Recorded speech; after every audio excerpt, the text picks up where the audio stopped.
Welcome back to Candid Football Conversations. And today we've got a very, very special guest who Indian football fans will remember, especially for his time at then Kingfisher East Bengal, Trevor James Morgan. Trevor, thank you very, very much for joining us from Perth. How are you doing?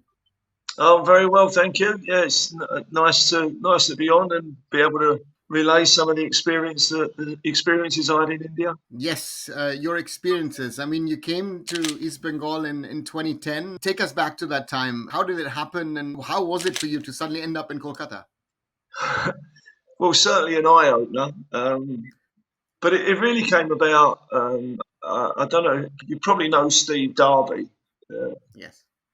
and I think Steve had given me the contact details of East Bengal and just said I think they're looking for a coach at this time.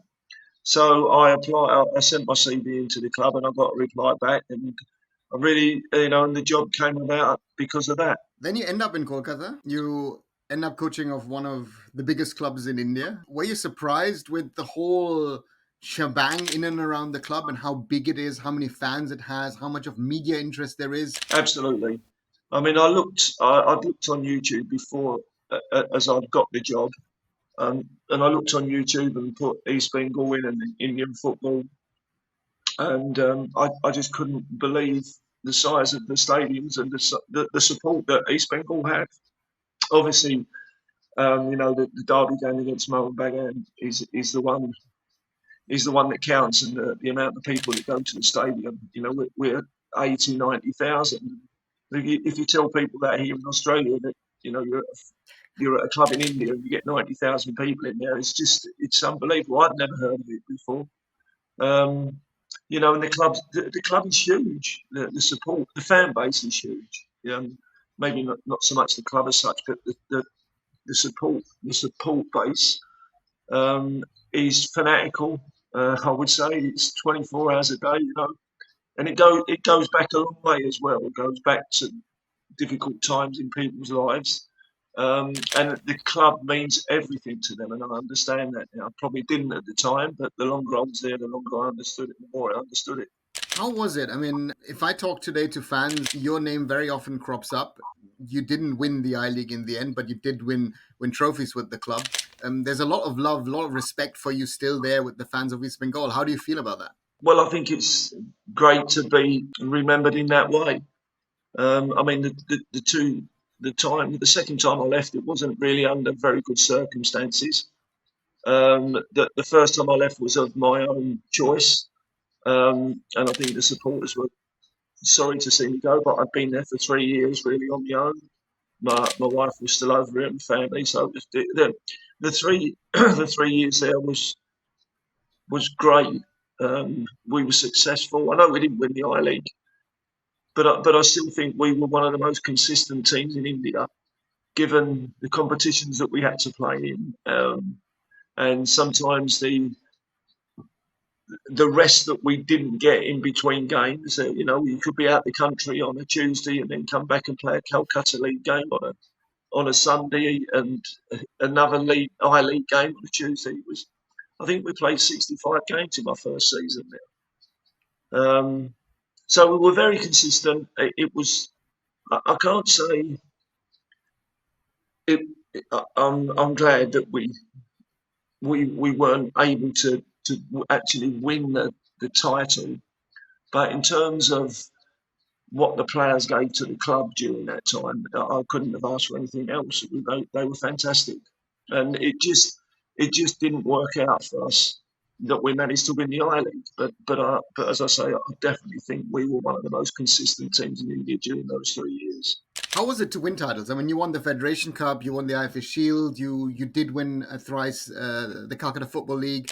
How was it then, especially in those instances that you get that whole love and the adulation of the fans, and of course also with that squad? And how did it go for you then? It was great. When you're winning, everything's brilliant. It's when you lose that other people's opinions come forward. So it's probably a good job that we'd won so many games that season. I can remember coming back to to the airport, and I think is it Holly the day where all the paint gets thrown? Yes, Holly. Yeah. Yeah, well, yeah, we all came back after winning, I think, the Federation Cup, and walked outside. All the supporters were there. Next thing, I was covered in red paint. So I mean, you've coached in England, you've coached across Asia, coached in Australia.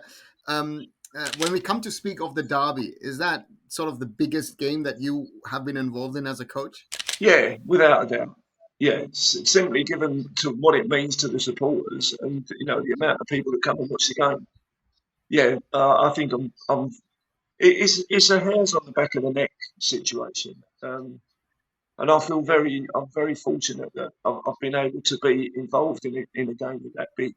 Uh, just and knowing now what it means to the East Bengal supporters to win that game. I mean, I think many of them, they wouldn't care if we only won 2 games all season, as long as it was against Maldaga. It didn't really matter.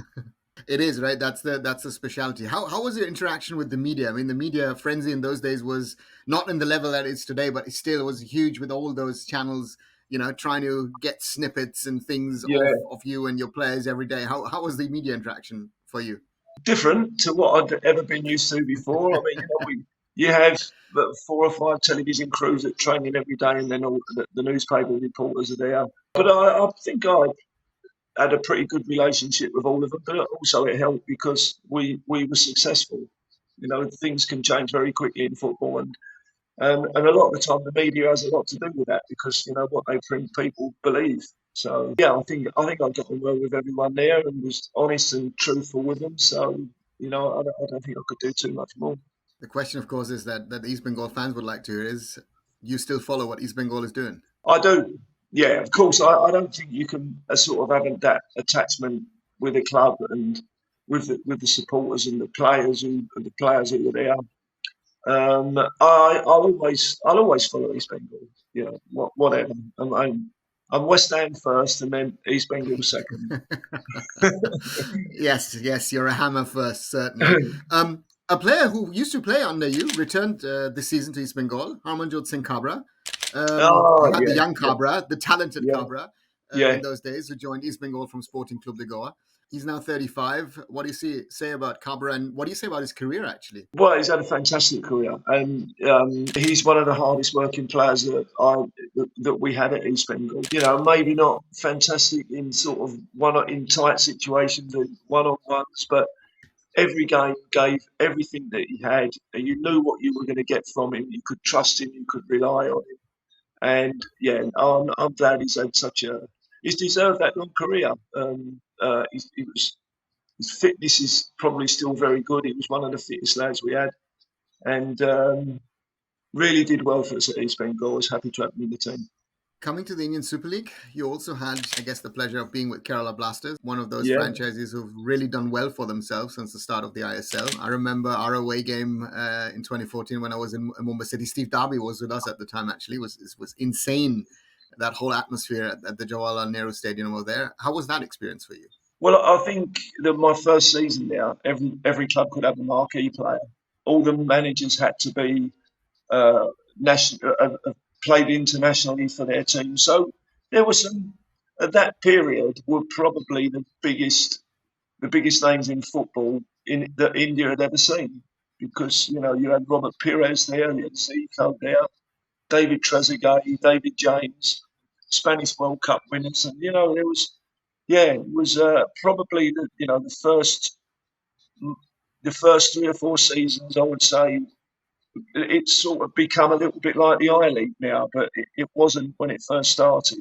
Is that the big concern when you see? I mean, you said you follow East Bengal. I guess you then follow Indian football as well. That the ISL really, with the promise that it had in 2014, 2015, that it's really not evolved into what it maybe should have.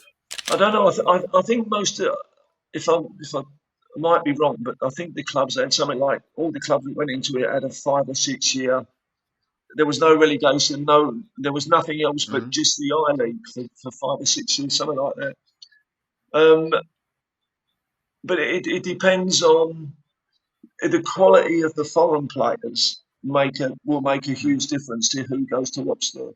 to watch the I League. You know, when you've got World Cup winners and players who have played at the highest level in their careers, at the highest level, the highest standard, it's different. Now people are going to watch.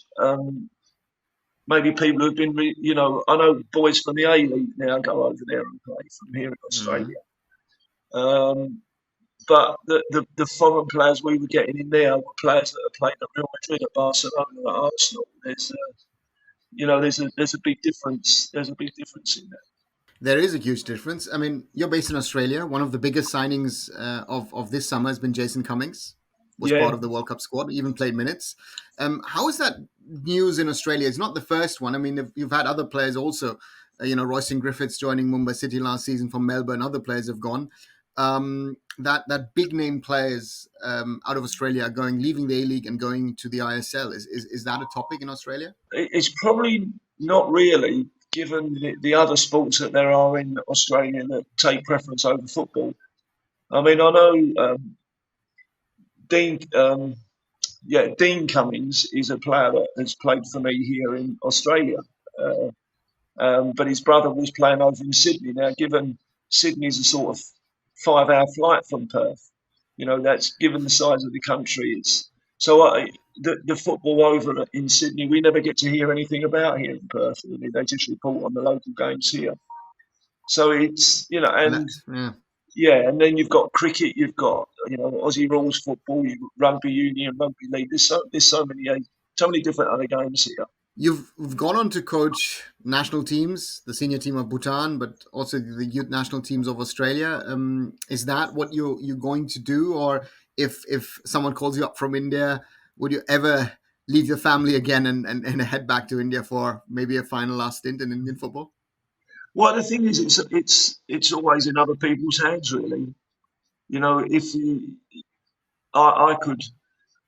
I could apply for jobs all over the place, which I do. So, but you just need somebody to give you the opportunity. I mean, East Bengal gave it to me before, and I'd like to think that it was a pretty successful time for the club. But, I've been at other clubs where it's not been successful. Sometimes you just have to get right time, right place with the right people, and certainly during those 3 years at East Bengal, I think that was the case.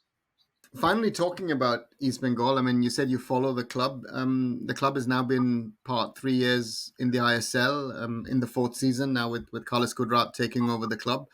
The start has been good. First derby win in over 4 years Yeah. in the ongoing Durand Cup. Um, how do you see? What would you hope for East Bengal that the fans, you know, have some hope Well, with the club? Because of course, yeah, that's where it stands at the moment. yeah. Well, I think just for the fans, all they want is to see the club be successful and win trophies. Same as any supporters of any club. I know there's going to be good times and bad times anywhere. You go through periods of rebuilding, and maybe you're not as successful as you were the season before. But I just, with East Bengal, I'd like to know over those sort of 4 years how many coaches they've had. Mm. Because you have to have stability at a club. In the 3 years I was there, I was able to bring in some of the players I wanted. I wasn't able to bring in some other players that I did want. So it's a difficult when you keep changing coaches. The coach will bring his own players in. So if he's only there, if he brings a player in, signs him for 2 years, and after 6, 7 months he's gone, the new coach comes in and he wants to bring his own people in again, and you're stuck with somebody who's got another 15, 16 months on his contract. So it's got. I think stability will be the main thing that brings success. If you look at Mumbai, they've kept with the same coach for the last 3 or 4 years, and they've been very successful during that time. It's And not. that's how it It's not works. Yeah. something. It's not instant. Being successful is not instant. It takes time and planning, and sometimes you don't get that time. But that's the case in football. Last question. You've mentioned yourself. You're a West Ham fan, and you're talking about success. West Ham won a trophy this summer, an Oh, European trophy. How was yeah. the feeling? Fantastic. I was round at West. I watched the game here. So it was like about 5 o'clock in the morning, and I was just round the front room when when the winning goal went in. It's been. I mean, The last time West Ham won a European trophy was 1965. I was, what would I been then? 11. No, well, yeah. It's a very long time ago. So we've all been waiting a long time for it, but now it's here. It was great. But the thing is, now you've got to move on. Now they're in the conference Europa Cup this season. Sorry, Yeah. um, and they'll be judged by how they go in that. Exactly. Trevor, I thank you so much for taking time off for this lovely chat and conversation. I wish you all the best. Stay healthy. All the best to the family. And I hope Thanks somewhere very in the much. world we'll meet again. And guys and girls, this is the latest episode of Candid Football Conversations. Like, share, and subscribe. And we'll be coming with more interviews, interactions, and discussions. Thank you. Thanks, Aaron Arthur. Good luck.